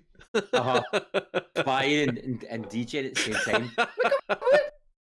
I don't know. That's the landing gear. I'm not convinced the PC would cope with that. Gary, so Paolo and I have spoken a lot about this, right? But you and Paolo had a shot of the Ghost of Tsushima Legends, and you were playing the co-op experience. Yes. So I think we've heard enough of both me and Paolo's opinions on that, but what is your thoughts on it since you got to play that? Oh, it was amazing. Like, I think I said that in the night to Paul. Like, by the end, I was like, I really, really enjoyed that more than I thought I was going to. It's stunning. Like, visually, it's beautiful. I love the fact the missions have so much story to them, but they're dead short. Like, they don't take, like, hours. I mean, we did spend, 3 hours Some of them doing take a bit of time, right enough. But, like, it works so well. Like, and the teamwork was great. Where we're going 3, 2, 1, heads up. I loved it. I loved the combat. I loved the storylines. I loved the different play styles. It was really enjoyable. I just thought it was great. I wanted to do more of it, and we were discussing. It's like I hope they keep adding more to the storylines of the legends, because I know they're focusing on the big raid thing you were talking about and stuff. Yeah, well, we need to do that, but we need to level up. So I'm so glad that everyone's enjoying the game. So we need to play more of it. Yeah, but I think it was real fun, and I just loved the myths they were tying in and the Japanese spirits and the things that I recognise from other games or studies of Japanese mythology. I'm like, I know what that is. But no, it was really enjoyable, and figuring things out, because it is different. So you've got like where you've got to take down the witches of Ume or whatever her name was, because they regenerate the bad guy's health. So you're having to like take them out first and then go kill the little guys. I loved it. It flew by the time then the streamers came. I was like, oh no, I want to keep playing. But no, very enjoyable. That you like it, because you in particular, I was quite surprised at how excited you were about this, because you ended up really liking Ghost of Tsushima back. I don't think you were that hyped about it before it came. No. And I were both very excited about the game coming out. Yeah, you two were, and I was like, meh. And then you got it in a whim or something, didn't you? And then really liked the single player, and then were super excited. I would say you're more excited about it than I was. Certainly, Paolo was very excited about it. So I'm so glad it's lived up to your hype. Oh no, it's been great. I love it. So I think we had 2 story missions left to do, so we need to finish them at some point. I thought we got. Oh, they're locked, didn't they? We had like the last 1 or 2 to do. That's right. We'd just done the. No, we did a few of the Crow ones. We did we did the first Crow one, and then maybe the one after that. But I think there's 1 or 2 left to do.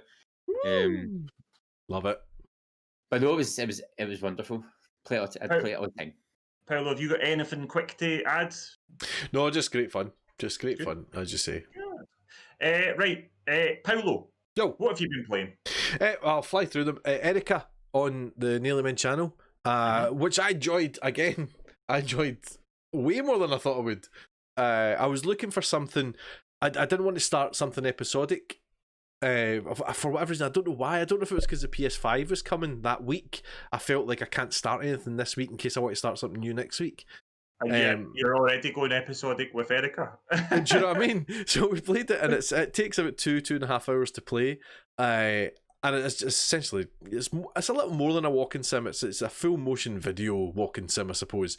And we played it, and I really enjoyed it. It's really well performed. It's quite well written. And what I didn't see coming was at the end of it, I thought that was quite good. I wonder what would have happened if we chose different things. And I'd play something like this through and finish it, and that'd be it, put to bed. But I was seriously intrigued about what would happen differently and how much would be different. So we kind of chatted about in the chat. The Monday night's always great. It's a kind of regular wee kind of group of people that watch these things with me. And Paolo's support group. Yeah. And we had a wee discussion, and a few people were saying this would be quite good to do again. And I was like, oh, I don't want to go over old ground, but hummed and hawed, and eventually decided to go and do it again, a second playthrough, and deliberately do everything as different as I could. So, if I went left one way, I went right the next night. You know what I mean? Simple as that. And I was amazed at how different it was, and how different we could make her character as well. So the first time I was very much a bit of a wee soul, and I was wanting looked after, and I needed everybody's help, and I tried to be everybody's friend and tried to help everybody I could.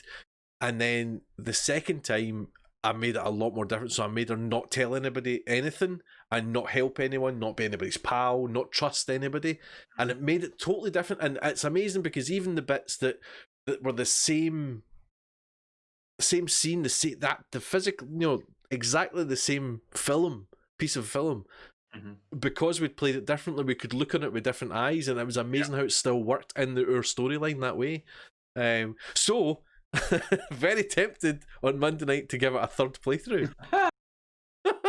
I'm not convinced it will differ hugely on your third playthrough, but there will be some extra bits of the story. It basically invites you to do extra playthroughs to learn the full story, but there are different endings. Mm-hmm, and Paolo's had 2 endings. Myself and Sherry Bobbins played it. We got a different ending from Paolo's. So there is still scope to go on again. Yeah. I have to say, we played it. I was quite taken by it. I'll take exception to it. It's not a walking sim because you don't actually do any walking. That's true. That's but, true. but it's a classic old school FMV game, and it's really good actually. I was very pleasantly surprised, and honestly, it runs. I guess it could be about an hour and a half to 2 hours for a whole playthrough, depending on how you do it. But you genuinely want to play it again afterwards. Yeah, I was surprised by that. Yeah. It was a PS Plus game a few months ago, wasn't it? Yeah, yeah. It's But really yeah, I good. mean, it's as I say, Great. it's made by the people in the chat as well. The talking about it is great banter. So do come along on Monday then. I think I will do a third playthrough of it. I think that's maybe the end of the legs of it. I think I don't think you might even get yourself a wee platinum if you do it for a third time. woofed. So we'll see. So join me on Monday night for that. That'll be good fun. The other game I've been playing just very quickly is Astro's Playroom, which is the most PS5 game I've got. So I'm not a huge platform fan, but this game is great. It's really brilliant. It's really good fun. And as we were saying earlier, it's a great demo for the DualSense controller because it uses every single thing it can possibly do to its full ability kind of thing. It's great fun. As a platform, it's actually quite a fun game, and it's quite a big game for a demo of a controller. It's got kind of what's 4 worlds basically, and each of those 4 worlds have got 4 levels. And it's just great fun. It's just great fun. And I platinumed it. You did, son. Sorry, Pure Hartley saying that you've just had your times beaten. Yeah. Pure Hartley's has put on Twitter that the Nearly Men need to get good. And it's all because like the ultimate platformer doesn't have a PS5 yet. Oh no! Just wait. Let's not forget this game is free with your PS. It comes preloaded on your PS5, and honestly, it's definitely worth having a go off. I was quite pleasantly surprised by it. Yeah. Paolo, the other game, we'll talk about that in a minute. Gary, what have you been playing? I've only been playing one game really because I've been too tired to do much. Well, two, but the main one I've been playing on the Newman channel Friday nights has been Miles Morales Spider-Man. Spider-Man. And it is amazing. Like it's so good that I'm so glad I didn't wait because I couldn't have waited. It's just so they could have been really lazy and copy pasted everything over. And they've not. Nothing feels copy pasted. Like Miles, you feel like he's a baby Spider-Man learning the ropes, which he is because you go through that. It's all the VR training setup. Like even from the way he swings, he's really clumsy when he swings through the city. Like he's always catching himself, and his legs go out in funny directions, and like he makes funny noises, and it's because he's like inexperienced. But it's just they've taken everything that was good about Spider-Man, and like amped it up. Like the combat's super slick. He's got his own fighting style, but it still resembles Peter Parker's because he's been mentoring him to fight.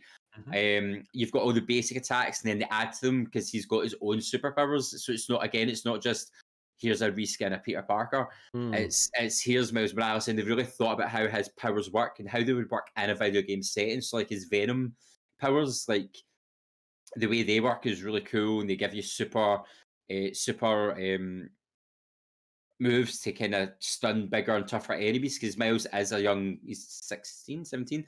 So yeah, as a kid, so it makes sense that he needed those bigger attacks to take down the bigger guys. The story's great.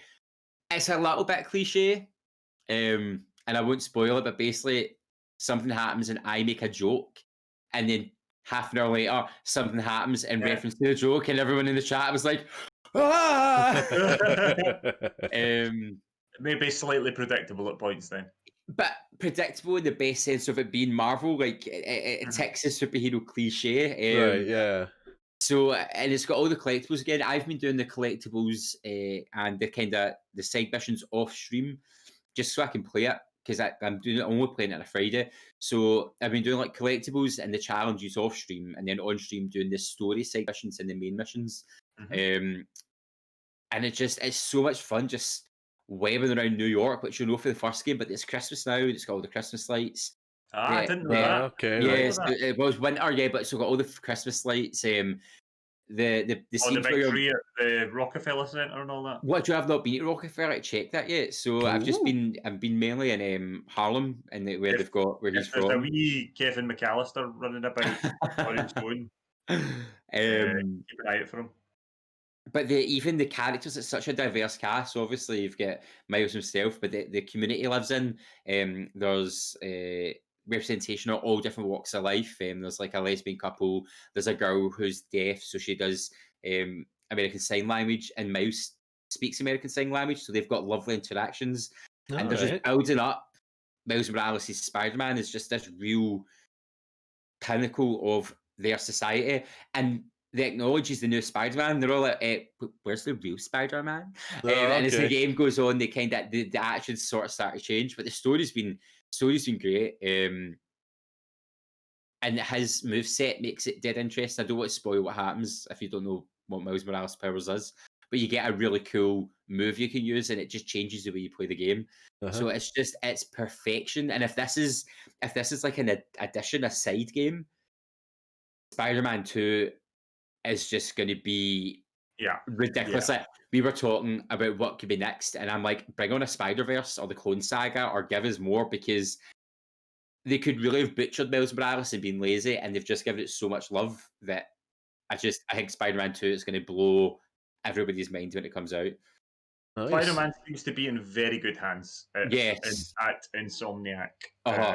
They know what they're doing, and they just everything is just perfection with it. Like it makes you laugh, it makes you shocked, brings you to almost tears at points. Like you can go to the graveyard and visit his dad's grave and stuff. It's like you get like a little cutscene there, and you could do that in the original Spider-Man with Uncle Ben's grave. So which really caught me off guard. It was a really beautiful little moment. So yeah, and it's that attention to detail that's lovely.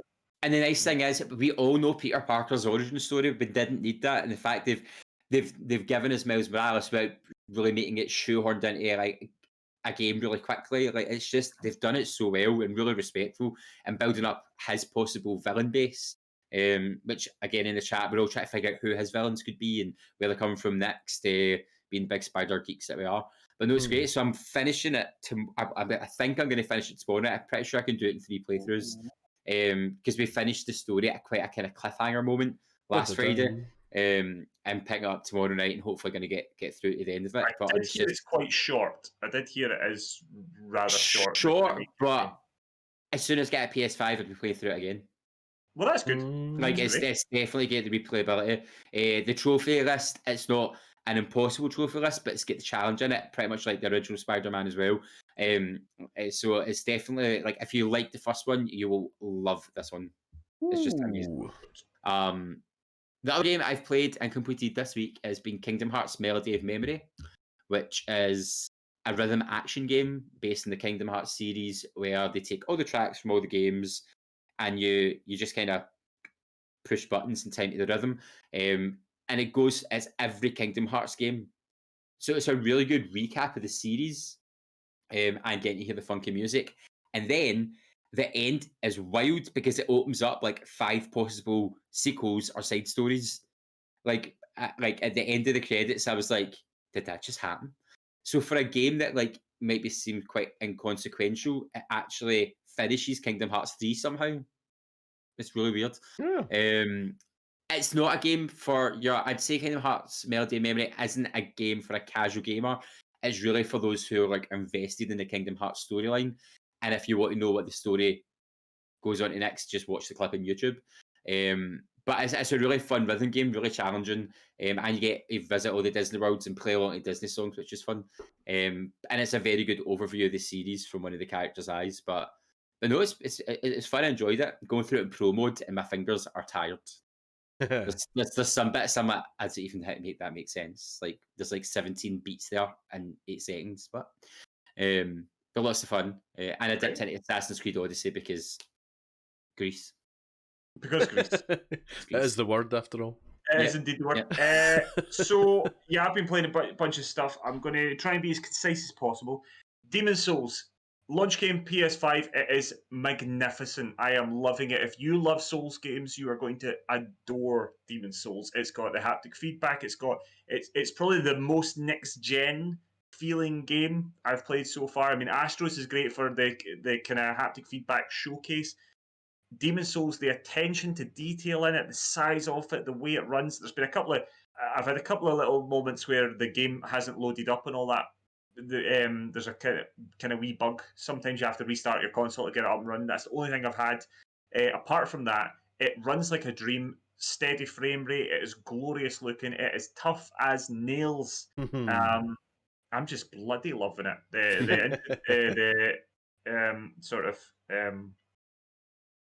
The way that they've put in the haptic feedback and all that sort of stuff, all the stuff we're talking about is all there.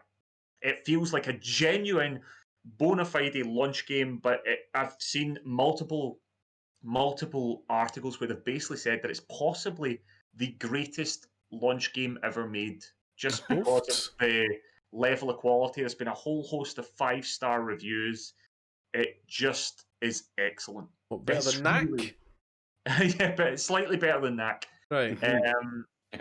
It's magnificent. It genuinely is. I cannot rate it high enough. If you like Souls games, or you've had your interest piqued, you've seen Souls games, you've watched them, and you quite like the idea, and you're going in with your eyes open, knowing that it's going to be a brutal challenge and it's going to take getting used to, then wholeheartedly go and get there. My best advice to you would be, if you get a PS5 and you're not sure about Souls games, download Bloodborne. It's part of the PS Plus collection. Download that, have a go at Bloodborne. If you fall in love with Bloodborne, then I would potentially get Demon's Souls, but you could try that out for free first. The last thing I want is somebody paying £70 on that game and then hating it. But if you know what you're getting in for, I think you'll absolutely love it. I really do. I think you'll love it. What else? Assassin's Creed Valhalla, I've been playing a bit of that. It's all right. It's all right at the moment. I'm quite enjoying it. Like the Viking setting, it looks lovely on PS5. It's not got any haptic feedback at the moment, and I am missing that. I am missing that coming from Demon's Souls 2. It feels a wee bit old-fashioned because of that. But I'm also at the part in the game at the moment. I've been told that the first 10 hours or so of the game before you get to England, we all know that you end up in England. Apparently, that's the dullest part of the game, and I've just seen so many people talking about the second you get to England, it just becomes brilliant and potentially the best Assassin's Creed game yet. And I'm really looking forward to that. I'm very close. I'm kind of at that moment now where I'm a bit like, I could get a few collectibles here just before I go. It's good. It's good. It's certainly pretty good. I think if you're an Assassin's Creed fan, if you like the way they've been going with Origins and with Odyssey, where they're going more RPG, you're going to like it. And the Viking stuff's really good. And the other one I wanted to talk about was Bug Snacks, which I streamed last night on the channel. You can get it on the Twitch channel on the VOD. You can see me playing about 3 hours worth of it. I was very pleasantly surprised by this game. It is absolutely mental. It's like Pokemon meets Animal Crossing meets Viva Pinata meets L.A. Noire. Well, maybe a sort of smudge of Minecraft to it, but you're not actually digging. It's Noir. Bonkers. It's bonkers. I kid you not. It's a detective story, and you're actually interviewing people to build up a story of a disappearance. It's bonkers. It's properly bonkers. But actually, definitely worth having a shot of. Nice. I was pleasantly surprised because I kind of felt, I should stream this because it's the PS5 PS Plus game. We'll give it a go. And I did sort of say to folk, I'm a bit like, I don't know if I'll be able to play this. I don't know. I might do 10 minutes of this and then boot up something else. Nah, 3 hours of Bug Snacks. There you go. I feel like it's going to give me nightmares. Well, a few folks said that. And the only other thing I would say is I played a bit of Red Dead Online, and Paolo, I know you've been playing a lot of it. We've been streaming it on our channels and all that. We're not going to go into much. What I will say, though, is, Paolo, how well does that cross-platform play work? Seamless. It's an absolute dream. We played the other night off stream. Myself and Paolo were playing with a couple of members of the community, a couple of friends of ours, and they were on PS4. Myself and Paolo were on PS5, setting up the party, playing the game. Not a problem. Yeah. Not a problem at all. It worked brilliantly. Actually, and setting up parties is much easier on PS5 than it is on PS4. It's easier and it's quicker and it loads and you can send off your invites. It was pretty good. Nice. And of course, Red Dead's running. I mean, it's loading a bit faster. Still quite slow compared to some of these other games, but considerably faster than on PS4. And lovely steady. I mean, it must be easily on 60 frames, you know. Lovely. Nice and smooth. Anything else to add, Paolo, on Red Dead? No, not at all, not at all. But Bri is asking, do you think you'll platinum Demon Souls? I would like to try. I've not had a look at the trophy list properly yet. It will take a long time. I think you're talking multiple playthroughs as well, which I'm not sure I'll do because I almost always play Souls games the same way. Okay. As a hack and slasher, I don't really bother with the magic side of things and the miracles and all that. So I'm not sure. We'll see. I'll certainly give it a good go. Lovely. Right, we've got a whole load of viewers' games, and time really is marching on. Guys, this is an epic. This is an epic. But here's what the community have been playing. The lovely Sherry Bobbins 09.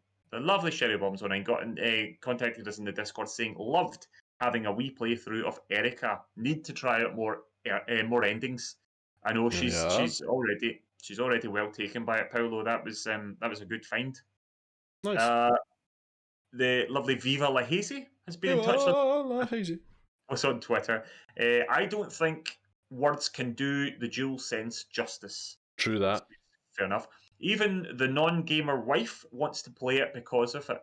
And he says the PS5 UI is blander than the blandest. That's my two takeaways from next gen. I've seen Hazy going on about this. I like it. Yeah, it doesn't bother me at all. It plays music to your specific game. Yeah. What more do you want? I've not seen it yet because that's one thing I'm trying not to see. Honestly, I think the UI is fine. It's fine. It's not dramatic, but honestly, I could not care less really about the UI. It's really down to my priorities. You know, I mean, it was the same with folk that were firing shots on the fact that the Xbox Series X's UI was 1080p, but the PlayStation's one was 4K. I could not care less. It runs well. Almost everything I need's there. I still can't find where to get the patch notes. Update history on game. Can't find that. But I'm slowly but surely figuring everything out. It's taken a bit of getting used to, but I quite like it. I don't think it's bland. It's not revolutionary, but Paolo's already said the Xbox One hasn't changed at all. It's a wee lick of paint. That's all it got. So I think it's all right. I mean, Hazy's been going on about this a few times. I sort of said to him it didn't really bother me, but he's got a bee in his bonnet about it. Rabtastic17, he joined us last night in the chat and stream, joined the Discord. New member of the community, says, currently replaying and streaming all the Game of the Year nominees. Played Hades last night and looking forward to FF7 Remake on Saturday. Good games. On the Discord, Inky Fingers got us all a bit nervous when he said he'd been playing a fair bit of RimWorld recently, and I had a very nervous Google of that. I was like,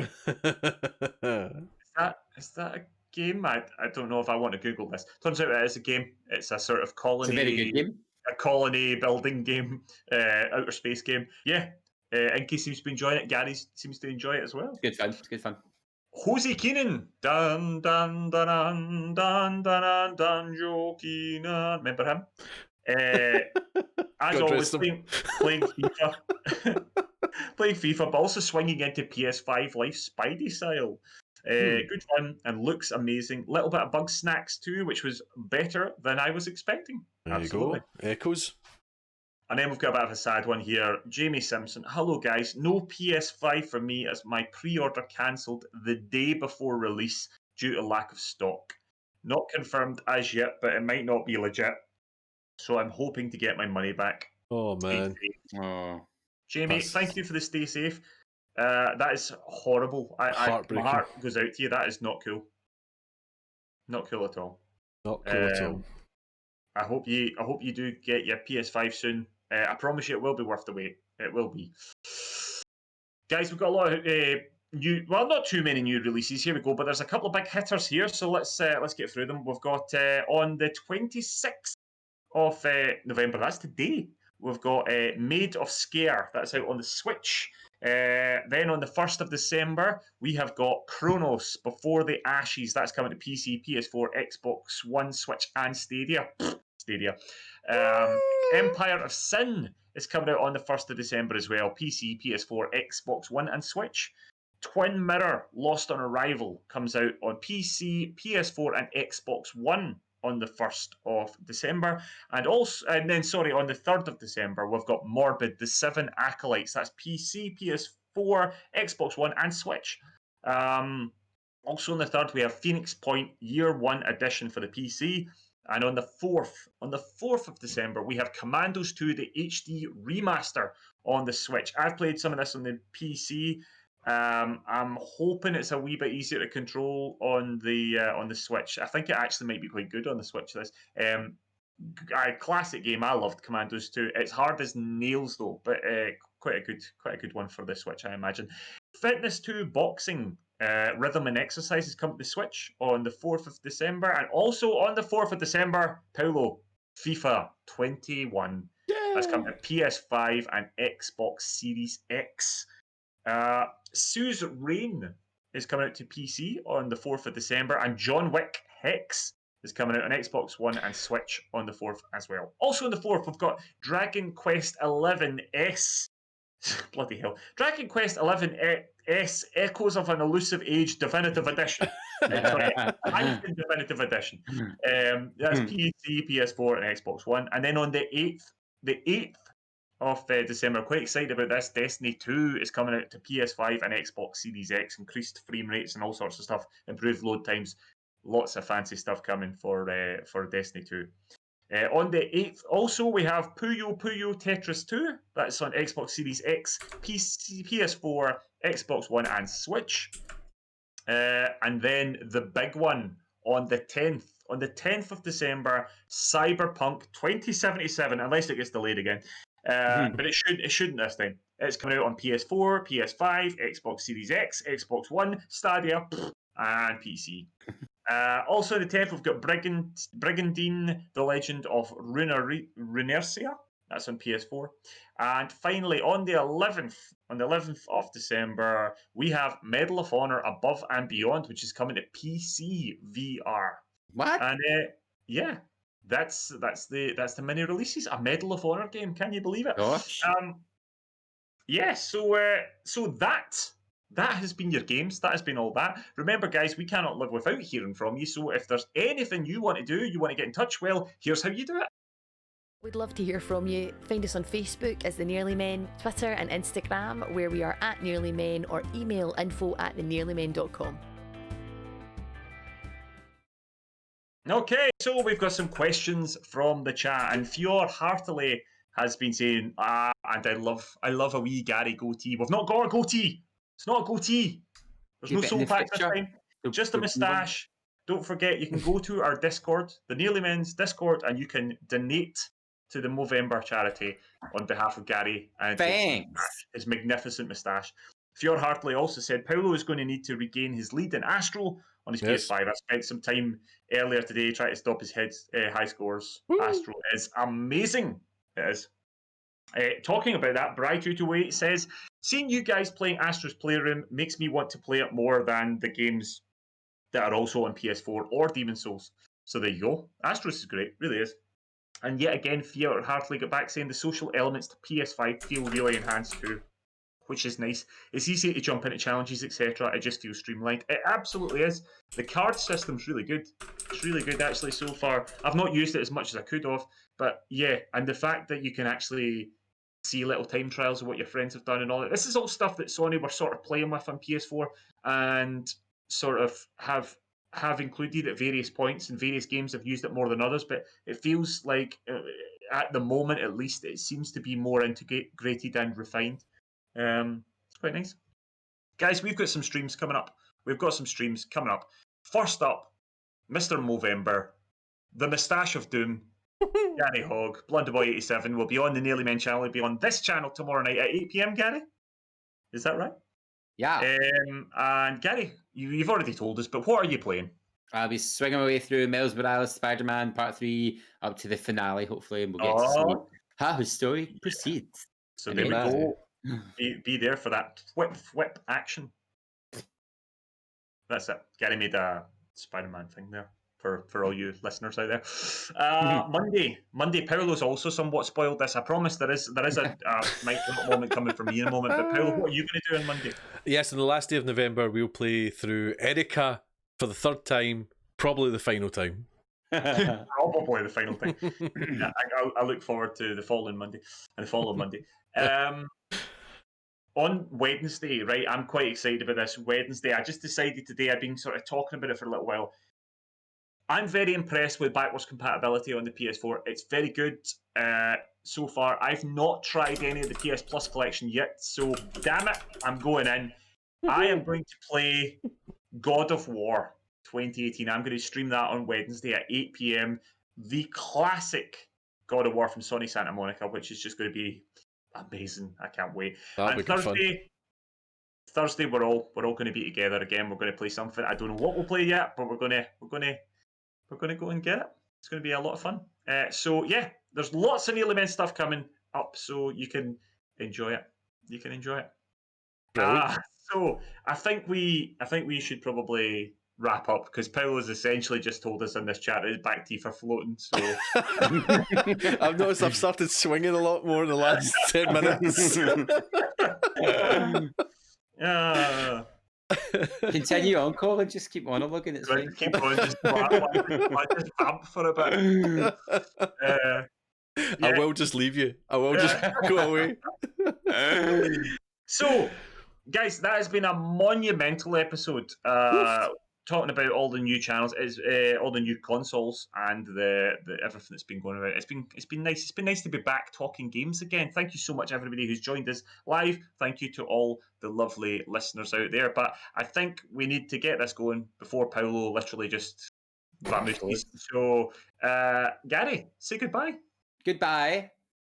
Captain P Pants, say goodbye. And it's goodbye from me. Thanks for listening, folks. We'll see you next time.